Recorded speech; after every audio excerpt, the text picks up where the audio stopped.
You're the boss now, Kate.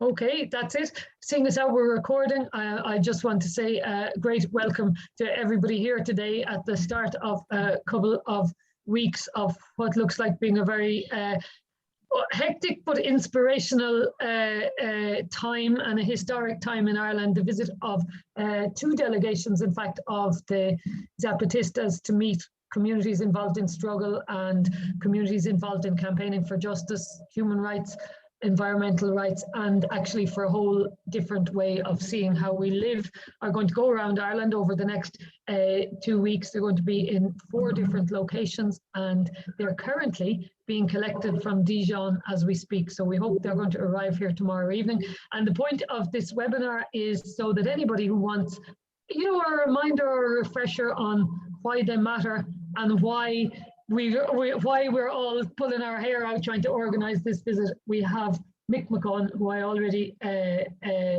introduced to you, but we'll call him Miguel for today. Comandante Miguel. Entonces. Bueno, pues. Okay, thanks, Sarah. I guess just we're under pressure of time, and I'd like to do 4 things if I could. The first is a very brief sort of personal account of my encounter in time with the Zapatistas. I'm going to make that really brief. The second is I want to go all the way back 100 years to explain the context, because that, while it seems like old history, I think it in some way answers the question, could it happen here? The third is to move to 1994 and onwards and try and account as briefly as possible for what has happened to Zapatistas since they went public, since they launched their insurrection and then dealt with what came at them from the state ever since. And then hopefully then we'll have time for questions after that. So without further ado, just in terms of my own trajectory in Latin America, I'm somebody who would have gone there as a young man to Nicaragua during the Sandinista revolution. And I caught that revolution halfway through and very much fell in love with it. I would have been a very wide-eyed observer coming to observe and listen and watch. And I was absolutely overwhelmed by the reality that a society could virtually certainly reshape, renew, and not exactly, obviously not start afresh, but actually dissolve the institutions that weren't working, the old institutions, and put in place the idea of a new man and woman who would aspire to creating an entirely different society based on sharing, cooperation, struggle, and you know, positive principles, I guess. However, of course, they did that. You don't operate in a vacuum, and they were themselves devastated by the US attacks, not just the military, but the economics, which went to the heart of the system and meant that all the brilliant things they achieved in the first 3 years were ultimately wiped out. And then by the time it came to ask people, what would you like? Would you like more of this wipeout? Or would you maybe like this woman dressed in white who promises peace and goodwill to all people and friendly relations with the US? So people voted for that, and the story unfolds as it does in that way. But however, that's not the end of the story in Nicaragua, as we know, because we then had Daniel Ortega, who would have been a great hero of mine, and the other, you know, that sort of body of Sandinismo as representing an alternative. And that has been since crushed by the revelations and the things which, you know, they're secret in the way the Irish abuse and theocratic influence was in some ways silent, but also very loud and very visible if you wanted to see it. So all those things were taking place as I traveled around Latin America and finally landed on the square that said San Cristobal de las Casas in 1994, a couple of weeks after the uprising.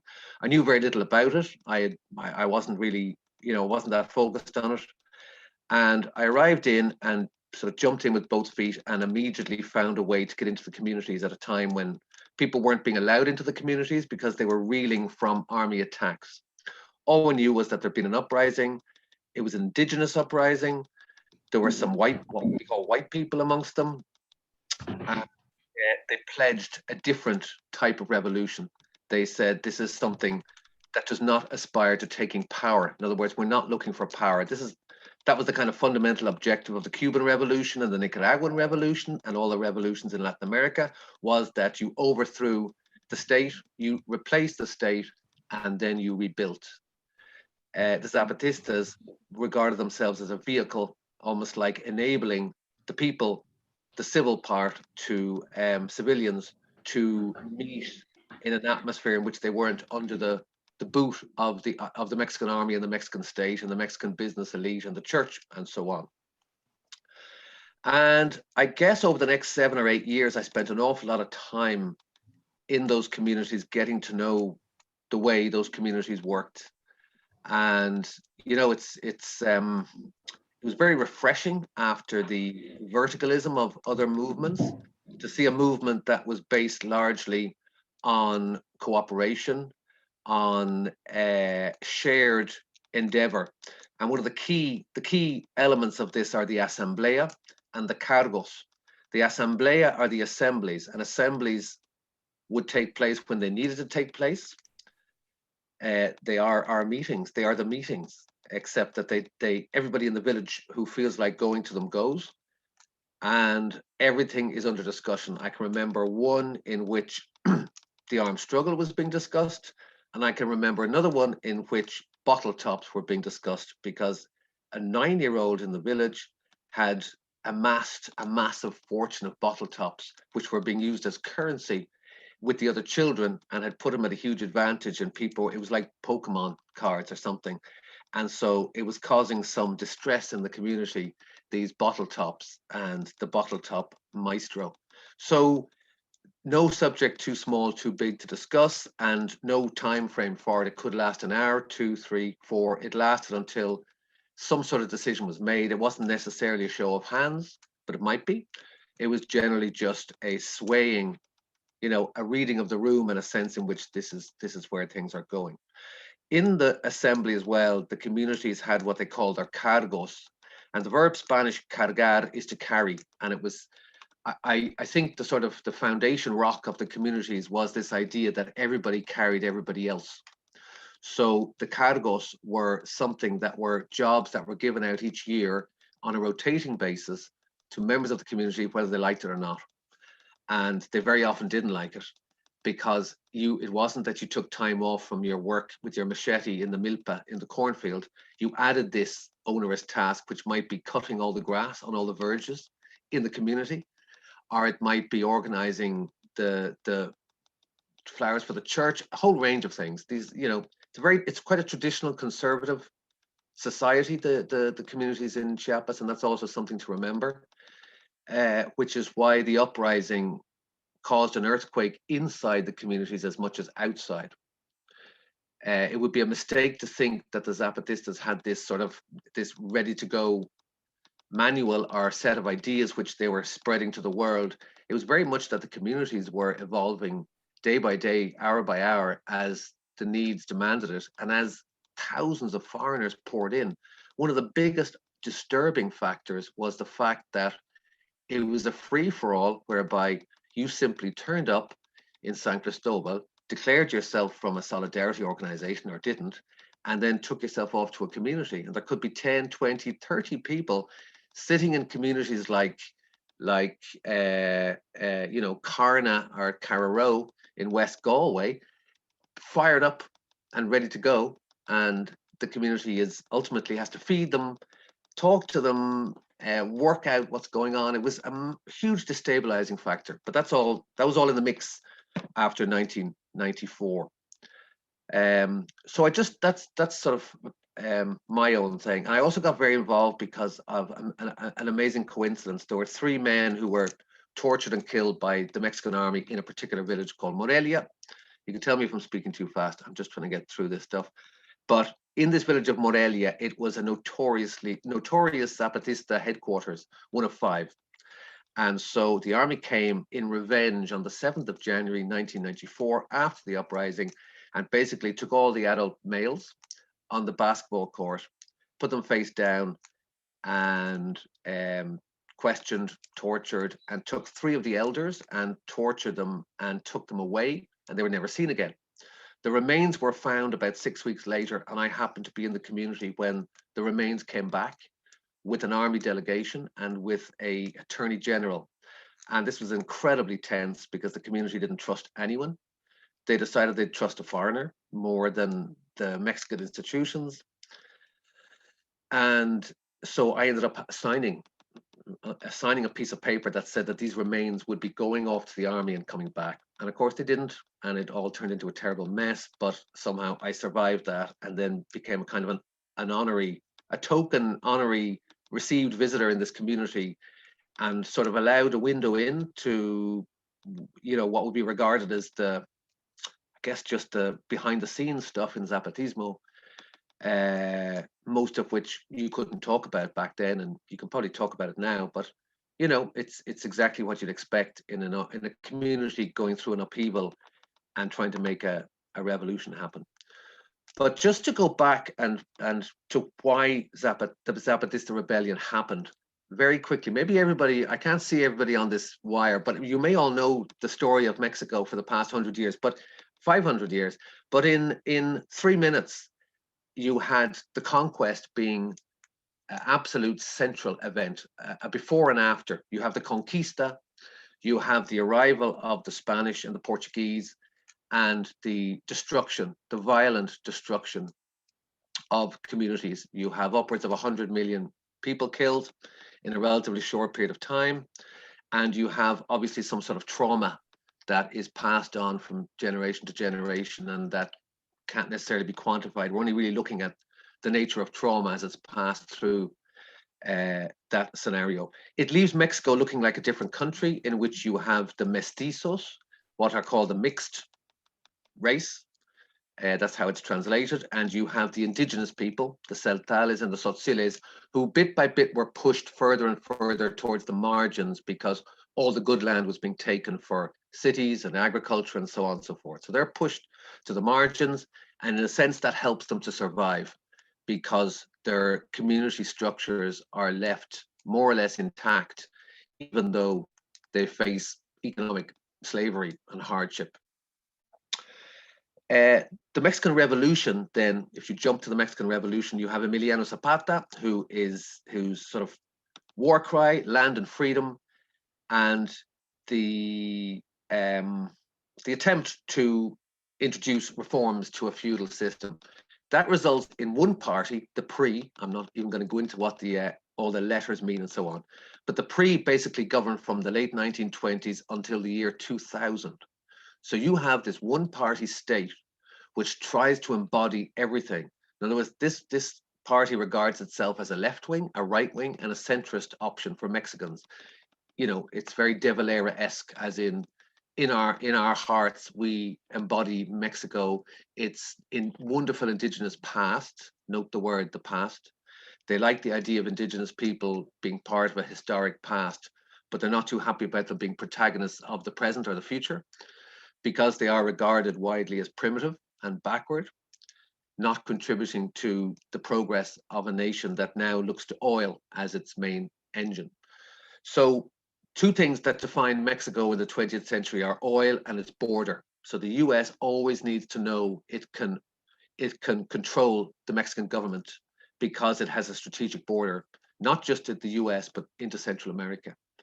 And then oil, of course, creates its own distortions, as we see in Venezuela. It doesn't matter what type of government is in power. Oil is a dollarized global economy that is inherently corrupt and for a good reason regarded as a curse as well as a benefit. So in the 1930s and 40s and 50s, different wings of the PRI get elected to power. So you actually had the left wing, what is regarded as the left wing version, Lázaro Cárdenas, in the 1930s, and they nationalized the oil. So you have these sort of shoots and sprouts of populism coming through in the PRI. And most importantly, they claim the legacy of Zapata. And so they have instituted an article in the Constitution which says that everyone is entitled to land. And that's something that the campesinos and the campesinas in Chiapas have held on to firmly over the years. This idea that we own this piece of land, we farm it collectively and individually. It's a really significant part of our identity. and our sort of autonomous ability to continue ourselves, to progress. Fast forward to the 1960s, and you have a civil rights movement and a student movement, which becomes very bothersome. The Mexican government likes to accommodate opposition and dissidents to a certain point, once it doesn't threaten its own existence. So the Mexican government would be happy to fund that type of opposition if it could, providing it's not challenged overall, its power. In the 1960s, the student movement moves beyond its control, and you really see where the Mexican state is at. In October 1968, the eve of the Olympics, the media are all in Mexico City for the Olympics, and they simply send the army to march to a number of student blocks and shoot people dead. We still don't know how many people died. It's certainly in the hundreds. And that, for a significant number of people, marked the end of peaceful opposition in Mexico. In other words, you could not meaningfully oppose the Mexican state without a weapon in your hand or some sort of clandestine organizing. Out of that generation, the 68 generation, came a very powerful but opposition movement that had very little maneuver in Mexico. So a number of individuals went to try and set up guerrilla groups in different parts of Mexico. And Chiapas was a great possibility in that it was absolutely out of the reach of the Mexican state. In other words, you could go to Chiapas, to the jungle, and spend 10 years, as the Zapatistas did, without anyone ever finding you or anyone uncovering you necessarily. So 5 of these activists from Mexico, well, not just Mexico City, the north, they were middle-class intellectuals who believed that everything you ever needed to teach people would be found in books. And they arrived into Chiapas with this idea of the 10 commandments of the revolution, that they would simply go to these villages and explain to them the basic rules of Marxist revolution, and away we go. What they found instead was a communities that were highly organized in their own way and had quite deep links to church, to the popular church movement, etc., etc. They were actually quite well organized already. But they did, in a sense, they took pity on Marcos and the others, and they basically, the people who brought them to the villages said to them, do you know what, you really have to learn how to speak to people in this community, because the language you're using, nobody understands it. And so over the 10 years that followed, we're moving from 1983 to 1993, this transformation happened whereby the Zapatistas who came from Mexico were swallowed up by the communities, and between them they transformed into a movement that was much more about horizontal decision making, while also having a vertical armed element, because how else do you organize an effective guerrilla army? I don't know. So arising from that, instead of recruiting one or two or three people, they went to communities and over time recruited 200 people in a community, 300 there, 400 there. And by the time it came to the anniversary of the Columbus, of the invasion and occupation in 1992, 5,000 Zapatistas went into San Cristobal. It was symbolic. They went in armed with sticks rather than weapons, but this was a military display that announced and anticipated an uprising. Parallel to that, Mexico City had an earthquake in 1985, and that earthquake marks another before and after. It marks the point at which Mexicans decided that the state was so out of touch and out of control in its own corrupt, indifferent way that they had to take on tasks of organizing themselves. So the earthquake, which was devastating and killed 20,000 people, the government simply couldn't respond and step in effectively with relief and recovery of people. Into that gap came all these community networks, all these neighborhood associations and networks, which did miraculous work among the rubble, saved people, fed people, housed people, And that marked a turning point in which Mexicans found a voice and I suppose the courage to vote the PRI out of power. So come 1988, the PRI put up Carlos Salinas, who was a poster boy for the neoliberal capitalist elite, who went to Harvard and who was, completely in step with the idea with the North American Free Trade Agreement, and which he was going to deliver on January the 1st, 1994. Salinas lost the election, but the PRI decided to cut off the electricity and stop the count on the night of the count, and the announcement came days later, possibly a week later, that amazingly the early count was mistaken and that Salinas had won the election. But I think that marks, again, an important point at which Mexicans regarded the state as fraudulent and was much more likely to give a friendly ear to something as radical as an armed uprising, which in other countries had proved hugely catastrophic. You look at El Salvador, you look at Guatemala, and despite the noble intentions of the guerrillas and the indigenous organizers, you had in Guatemala you had a genocide, and in El Salvador you had, a society that is today in tatters still. So obviously what is the cause of where's the first violence is another discussion which you're all familiar with, I'm sure. But in that context, the state had lost its legitimacy, and so into that came the Zapatistas on the 1st of January, well, overnight on December the 31st, and they announced an uprising. They appeared armed in 6 different places. And I guess as a reference point, I would imagine Galway. If this was Ireland, they came and occupied Galway, Carraroe, Moycullen, Clifton, Mam Cross, and held it for a night. There was no question of them staying. These were poorly armed rebels facing a modern state with all the counterinsurgency advantages and movement and helicopters and so on and so forth. It was largely a symbolic uprising, and Marcos has always used the word improvisation when he talks about where things have gone with the Zapatistas. A lot of it has been making crucial decisions in the flash of an eye and hoping and trusting that things will go right.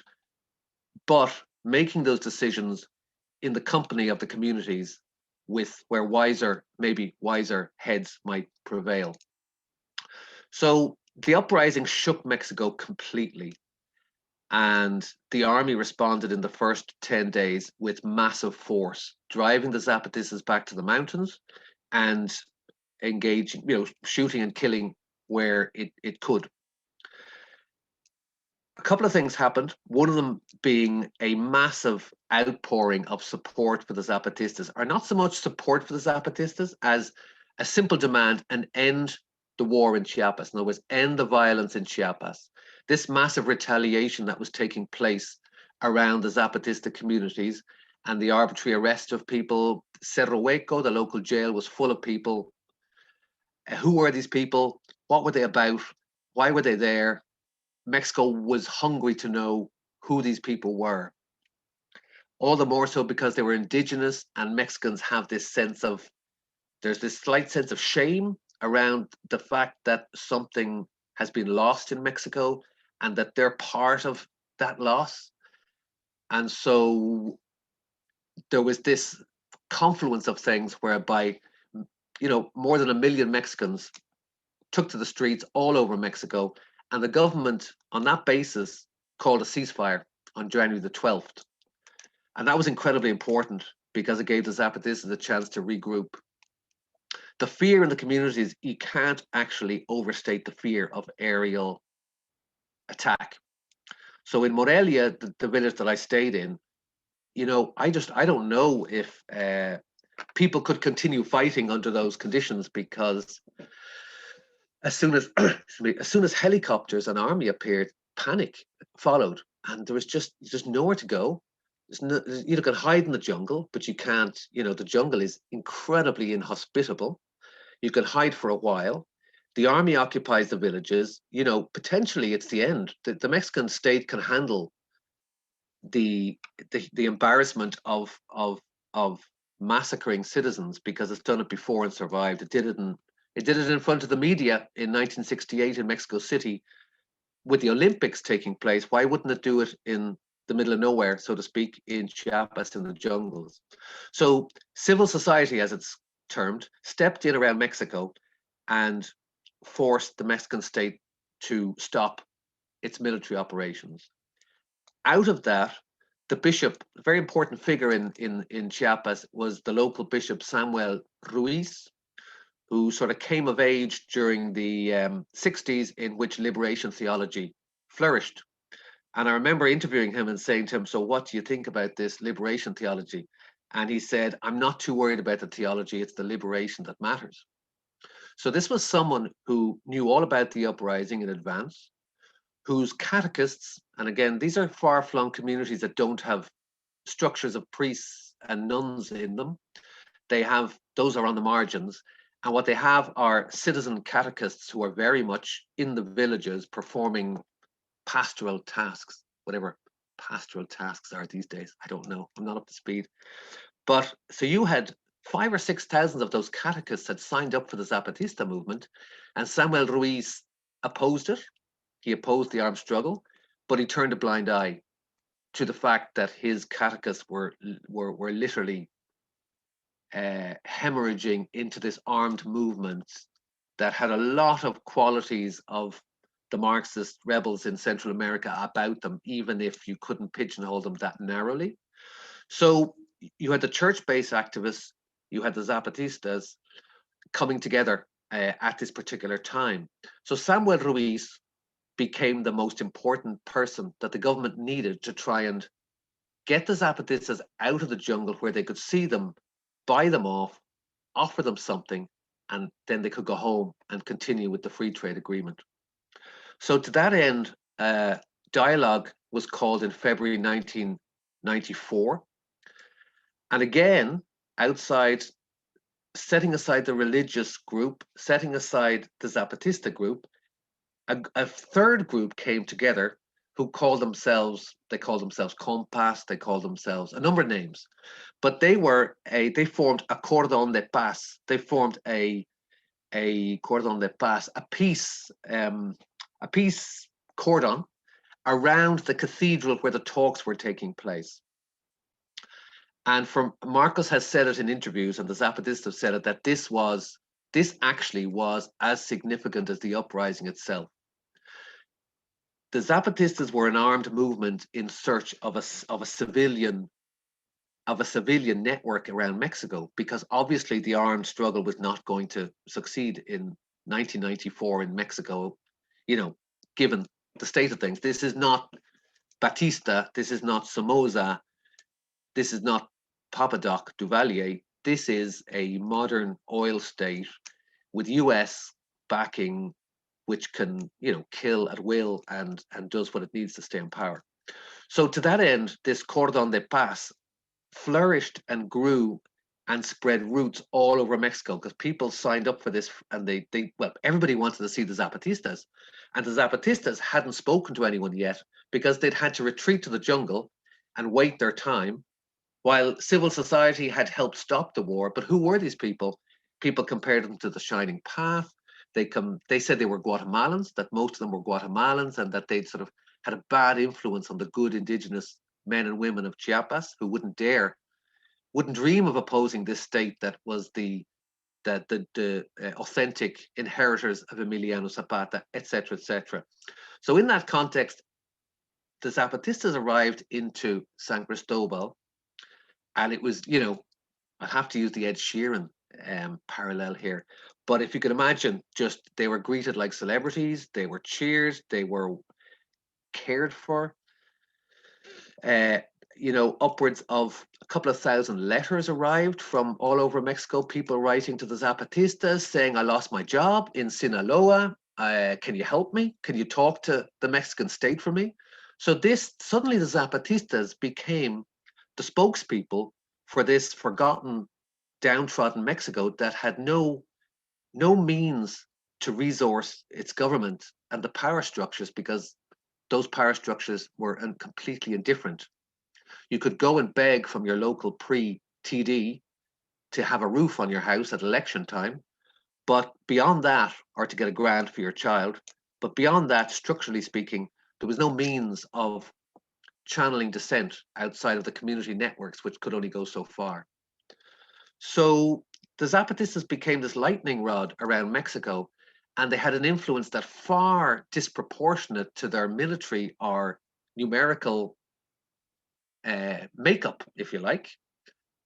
And out of that came a meeting, a new encounter. So you had this awful encounter in 1492 based on force and murder. And then you had this new encounter in which people listened to each other and tried to figure out ways of making the principles of Zapatismo somehow applying to the Mexican state and the possibilities of changing that. The Mexican government became very, very nervous, very anxious about this, because it's one thing if the indigenous are kept in their reservations, so to speak, down in Chiapas. It's quite another when all these people get together and make plans that they think they can then go and execute. So the Mexican government took another step and said, we embrace the principles of Zapatismo and we're going to actually enshrine this autonomy into the constitution. What happened then, and I'll try and make this brief, is that until 2001, the Mexican state negotiated in bad faith with the Zapatistas, a very good agreement in very bad faith, which they had no intention of cumpliendo, which they had no intention of coming through on. But the statutes were there for genuine autonomy, and so the Zapatistas, one of the Zapatistas, phrases was, de qué tenemos que pedir permiso? Who do we need to ask permission from? That was, nobody. But who needs to ask permission and who grants it for people to actually stand up and decide the terms on which they organize themselves in their communities and in their lives and in their schools and in their factories? And so the Zapatistas decided they were going to establish their own autonomous municipalities, and that all the communities would become government. A massively unwieldy idea, a crazy idea, which is underway and is functioning. And I hope we're going to hear from the Zapatistas who come exactly how it's functioning, because they wisely decided that they could do without the foreigners. And I should add that a foreigner is anybody who comes from more than 20 miles away. It was always a pleasure to go into some of the villages with Mexicans from Mexico City, and to see the exchange. No, not a pleasure, sorry, but just there was this mismatch where, these people in Mexico City may as well have been from Italy, and so on. Anyway, in that context, then the Zapatistas set up in the year 2003 their own autonomous municipalities, in which the government rotates. Sometimes it's a month or 6 weeks, I'm not entirely sure. And what you have is you've got 12 to 14 people who sit in a particular village. In other words, it may be Moycullen, we may as well stay with Galway. It may be Moycullen this month, it may be Carna the next month, but everybody takes a turn at being the government, and issues are resolved. And interestingly, the Mexican state has very quietly acknowledged this without acknowledging it formally. The Mexican state engages with the Zapatista communities. And so while it remains, if you were to go to Chiapas and these villages, it's a very poor area.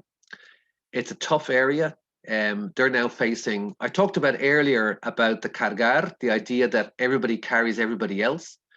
I then kind of thought, they're now carrying the can, talking of carrying. When it comes to climate chaos, you know, there's no rain for 6 months, then there's rain for 6 months. All sorts of things happen that have made life more difficult if you are relying on a small number of staple crops. And again, I suppose maybe I'll stop there. I don't know how long I've been talking for too long. Look at this. That's anyway. There's an awful lot more to say than that. Power is another, for me, a fundamental question is power. Who wields it, and what does power mean? Going back very briefly to my own experience there are two things I wouldn't mind saying. One is which I went to 2 different communities and kind of spent a lot of time there. In one community, I was ushered into this guy's house, Ramon, and Ramon was again silent almost. I had to drag information out of him, which is, as a journalist, was what I was kind of supposed. That was my disfraz. At least I was supposed to be doing that. And the night I started visiting his community, I'd said, look, I'd really like to meet the Zapatistas. And I remember I cringe, you know, you have to cringe as life goes on. But Ramon said to me, well, you know, it's difficult because, you know, they're in the hills, and it's very dangerous, and we don't know what's going to happen, and this, that, and the other. So that evening he said, well, you know what? He said, there's some Zapatistas arriving this evening. So if you go outside, you'll meet them. So I went outside anyway, and I heard a rustle, and someone arrived in on horseback, and then it's pitch dark. I can't see a thing. I can barely walk, 1 foot in front of the other. So I managed to get to this place, and there's a torch shone. And as I interview this guy, who turns out to be Mayor Mario, very interesting guy, Major Mario, who ended up leaving the Zapatistas for his own reasons. He is surrounded by his troops, and then more troops, and then more troops. And I realized that as far as you can actually see, there's all these Zapatistas who've just dropped in for this interview. So I'm wondering, is this the normal nightly patrol, or what's going on? Anyway, that interview passed off. And then a month later, I watched the Zapatistas going into the cathedral, and the 19 commandantes are going in, and there's Ramon heading in as the local commandante in that region, the guy who just had I was in his kitchen drinking coffee with him, and we'd had this little chat in which we hadn't said very much about anything. That happened twice. It happened when I went to another community, and Gerardo was encargado, was given the job of showing me the milpa and going out and showing me some of the work. And again, Gerardo was this guy in his mid-20s, young guy. We chatted a bit. He's, next thing I see, Comandante. He went by a different name, in at the talks. So Zapatismo is always, it always surprises you in the manner in which, you know, everybody, the Comandantes are out there with their machetes in the morning at 5 in the morning, doing the same work as everybody else. Being a Comandante is one more cargo, one more shit job that you have to do. And after Gerardo and me realized he was the Comandante, and he couldn't pretend not to be the Comandante anymore, I remember him saying to me, he said, you know, yeah, he said, it's incredibly difficult because when I come back to the community, there's this slight notion that I've got notions about myself. I've been out in the world, and I've been put up in these fancy residences, and I've been fed and admired and spoken to by the ministers in Mexico and the president. And so it's another disturbance to this very carefully calibrated community that lives incredibly close to nature, without over idyllicizing that relationship. All these things create a vibration which has in some ways turned the communities upside down. But I think there's been a rebalancing since they decided to shut themselves off again and do their work. I'll leave it at that for a second, Sarah, if that's okay. Thanks a million, Mick. I was just going to, you asked me to remind you for a couple of things. When you've got your breath back, just before we put it out to questions, would you maybe say a little bit of a word about the context that the Zapatistas emerged into? Just maybe the kind of, there's a real anti-globalization movement happening at the time around that. And one of the things that I remember vaguely is just being surprised that an indigenous community knew anything about the North American Free Trade Agreement, which was my own greenness, but and also just maybe a little bit about what this trip is for, how they phrase this trip. Is that too much responsibility to put on you after that? Well, no, it's not. There may be somebody else in the room who could answer it better if they feel like it. Very briefly, I would say that what was the first bit of your question, Sarah? Sorry, I had an answer to the first bit. So the first bit of my question was just the framing of it in the context of the anti-globalization movements. I kind of remember that as the last chance, the last time we almost threatened power, and that the Zapatistas emerged right in the middle of all that. So maybe just a word about that context. I'm aware that I'm now much older than a lot of the people who are joining us. So no shame in that, Sarah. It's interesting. I think literacy is a massive issue, in the sense I don't mean literacy in learning to read and write. I mean literacy in distinguishing what's in having the capacity, whether through your community or your education or somehow being able to analyze and criticize, have a critique of what's going on around you, wherever you are, whether you're in a community in Chiapas or whether you're in Tijuana or whether you're in wherever you are. And in that sense, I think the process of the church was incredibly important. I couldn't get over how many Zapatistas I met who'd begun their journey by going away to what we used to call retreats in my school days. They would go off to San Cristobal, to Samuel Ruiz's place, because the church had resources. The church had buildings in Chiapas which could house 150 people from the communities to come and do a workshop about, say, women's health, or a workshop about, better ways to produce your crops and diversity, and why you might plant more than your traditional corn and coffee or whatever you did. And the same happened in a political way with the Zapatistas. There was this long, just as the middle class university educated Zapatistas came in and found themselves learning a new type of, I call it literacy, it's not exactly literacy, but they found themselves learning some part of the jigsaw puzzle of life they didn't have in Mexico City in their universities. But the same way, the communities came to embody something, and then they actually found a language with which to express it. And again, in that first interview I had in the middle of the dark with that Mario, I remember saying to him, "So are you socialist?" I mean, a stupid question. "Are you socialist or what?" And I remember him sort of laughing. He laughed and looked around him, and he gestured at the panza being your tummy. And he said, if you're hungry, you don't actually need to read a book to know you're hungry, and to know the state has its boot on you, and to know that the landlord system is unjust, etc., etc. So I think there's a kind of a combination of a learning of a language around politics that the Zapatistas had to acquire, because it went hand in hand with this idea of changing the world around them. You have to be able to, just as the Zapatistas from Mexico City had to find a way to communicate with the communities, I think the communities over time understood they needed to offer that bridge back to the rest of Mexico. And so I would say at the time of the uprising, it looked incredibly bleak for anyone considering radical change. You had the end of guerrilla warfare in Central America. All the movements were defeated or had signed up to peace accords, or in the case of the Sandinistas, voted out of office. You had the end of an era in which that type of radical change was possible. And the Zapatistas marked a beginning of a process which then took a big step forward in Seattle, and then took a big step back in September 2001.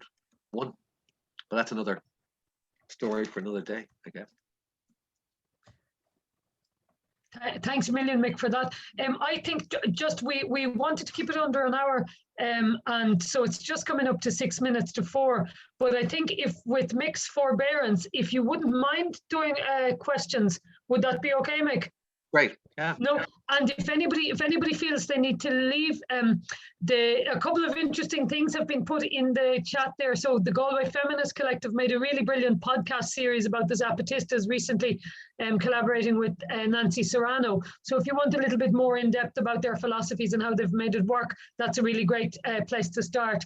And the other thing, the GoFundMe for the trip, the link is also in the chat there. We had an extraordinary response from people and we're doing fantastically. But I'd say I have a feeling, because let's just say I know firsthand because it's in my bank account, but I have a feeling we're probably in around 1,200 short at the moment. So if anybody feels like coughing up a few euros or €5 or anything, that's great. If not, don't worry one single bit, because not everybody has it. I'm going to leave you in the hands of Kate O'Shea, my collaborator here, to do the questions and answers. But just if anybody needs to leave, feel perfectly free to leave. Nobody will be offended.